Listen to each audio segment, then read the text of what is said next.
उदगीर शहरातील अशोकनगर भागात नारळाच्या झाडावर वीज कोसळली, सुदैवाने मोठी जीवितहानी टळली. उदगीर शहरात 11 एप्रिल रोज गुरुवारी सायंकाळी 6 वाजेच्या सुमारास झालेल्या अवकाळी पावसाबरोबर अशोकनगर येथे नारळाच्या झाडावर वीज कोसळली.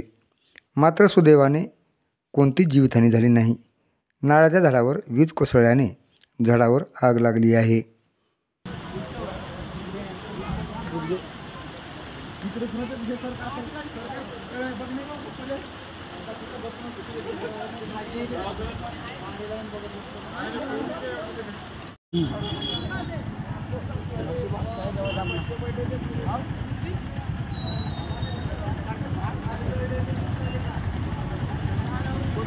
घर में कोई भी नहीं गया रोशन भाई?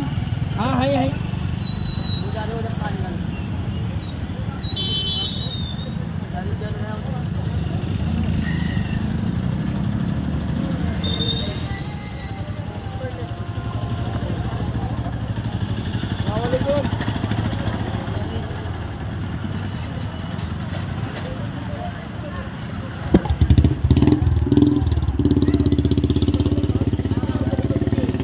वीज पडले.